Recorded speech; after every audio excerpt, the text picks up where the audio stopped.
Contexto económico.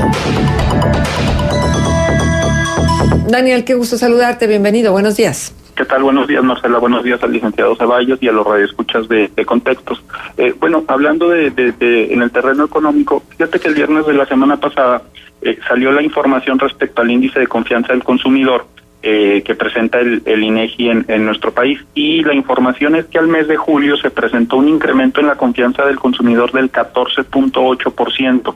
Es importante esta información, Marcela, porque es el incremento más alto que tenga registro el INEGI desde que este análisis se está presentando. El índice de confianza del consumidor tiene 5 áreas fundamentales. La primera es, comparada con la situación económica de la familia de hace 12 meses, ¿cómo crees que sea la situación en este momento?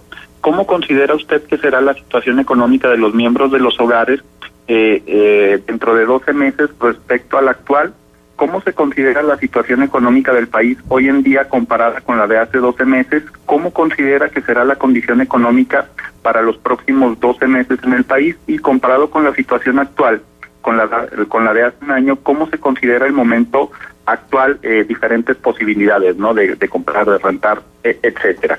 ¿Por qué este dato es bien importante? Bueno, ante la pregunta, comparado con la situación económica que los miembros del hogar tenían hace 12 meses, ¿cómo cree que su situación es en este momento? Solo se mejoró el indicador un 3.5%. Es decir, la situación de ahora comparada con la de hace un año para las familias mexicanas solo se presentó en términos de mejoría para un 3.5% de la población. Pero a la pregunta, ¿cómo considera usted que será la condición económica del país dentro de los siguientes 12 meses respecto a la actual? 53.8% fue el incremento de la confianza respecto a esta pregunta. Y esto tiene que ver directamente con los resultados de la elección pasada, en donde la expectativa que se está generando es altísima. Es 53.8%, es un crecimiento de 50 puntos respecto a la visión de cómo se considera la situación económica respecto a la anterior. Y esto habla mucho de las expectativas que se están generando en materia económica para el gobierno que entra a partir del 1 de diciembre, y que es un tema no menor, porque va a generar un efecto boomerang, y que tarde o temprano va a poner las condiciones económicas en su real situación. A mí me parece muy importante que no podemos perder de vista esta visión de objetividad que están presentando las familias mexicanas, porque yo no creo que vaya a ser una modificación tan grande en el terreno económico si seguimos visualizando la economía tal y como se está presentando hoy en día, Marcela. Básicamente, la información que nos están presentando estas últimas 2 semanas en materia económica es, primero, que el consumo de los hogares mexicanos durante el mes de mayo y el mes de junio solo tuvo un incremento del 2.25%, es decir, no ha habido un crecimiento significativo en las condiciones de consumo de las familias mexicanas durante este periodo. Y las expectativas de inflación para la economía mexicana, bueno, como se presenta hoy en las páginas de finanzas del Siglo de Torreón, ya tuvieron un incremento y ha sido el incremento más alto en lo que llevamos de este año. La inflación anual se presentó en el 4.8%, 4.81%. Recordemos que el mandato del Banco de México es mantener la inflación en el 3% más menos 1%. ¿Qué quiere decir esto? Bueno, que se está pensando que la inflación vaya a estar un poquito, ya con esta cifra del día de hoy, que la inflación vaya a estar un poquito por encima de lo que se había pensado al cierre del 2018, y esto va a tener impactos significativos sobre todo en las tasas de interés y sobre todo en el crecimiento de la economía mexicana. Por eso es importante ubicar también a su vez que estas condiciones económicas en México tienen mucho que ver bajo un escenario en donde la economía norteamericana tiene crecimientos proyectados del 3%, es decir, a la economía norteamericana le está yendo muy bien. Sin embargo, la economía mexicana sigue manteniendo las presiones en términos de inflación, en términos de tipos de cambio y en términos de tasas de interés. Y esto va a impactar en el tema de la deuda, como lo comentabas hace un momento.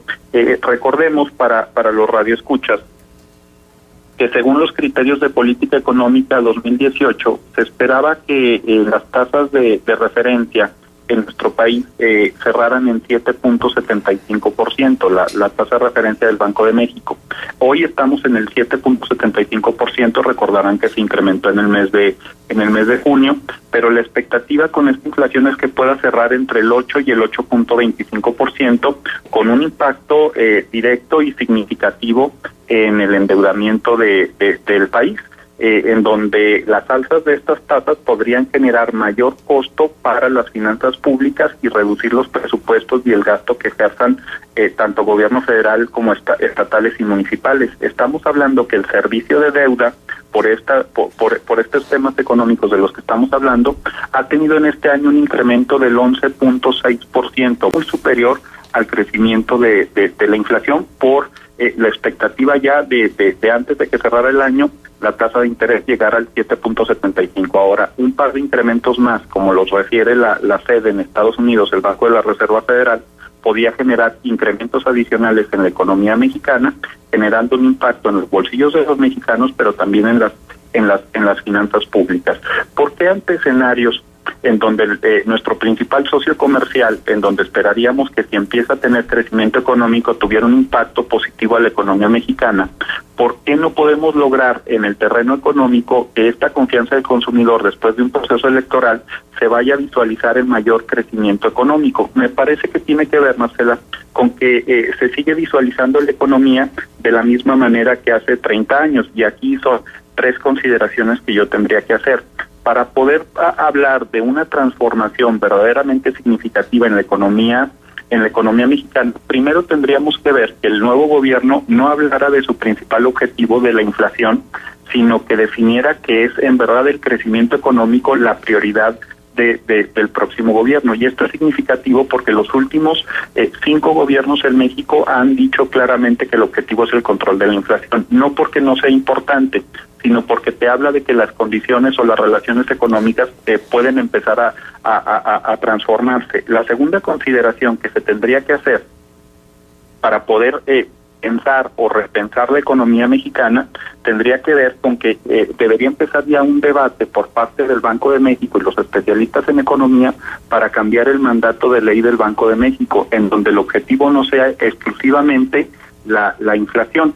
En los bancos centrales de todo el mundo, para muchos, el mandato es inflación y crecimiento. Para el Banco de México es exclusivamente la inflación. Entonces, podríamos estar en una posición de que si queremos ver mejoras en la economía mexicana, pues por lo menos empezar este tipo de debates, ¿no? ¿Cuál sería la posibilidad de que la política monetaria dirigida a través del Banco de México pudiera modificar su mandato a través del control de la inflación y a través de la búsqueda del crecimiento económico? Ya lo decía la semana pasada el gobernador del Banco de México, Díaz de León, de que el mandato era de inflacionario, control de la inflación, y por lo tanto sorprendió a muchos el informe de la semana pasada del Banco de México, donde le preocupaba el tema del crecimiento económico, y empezaron a salir varias declaraciones al respecto. Bueno, así como se está hablando del crecimiento del salario mínimo de 88 pesos a que supere los 100 pesos, bueno, son debates que tendríamos que empezar a ver en la economía mexicana.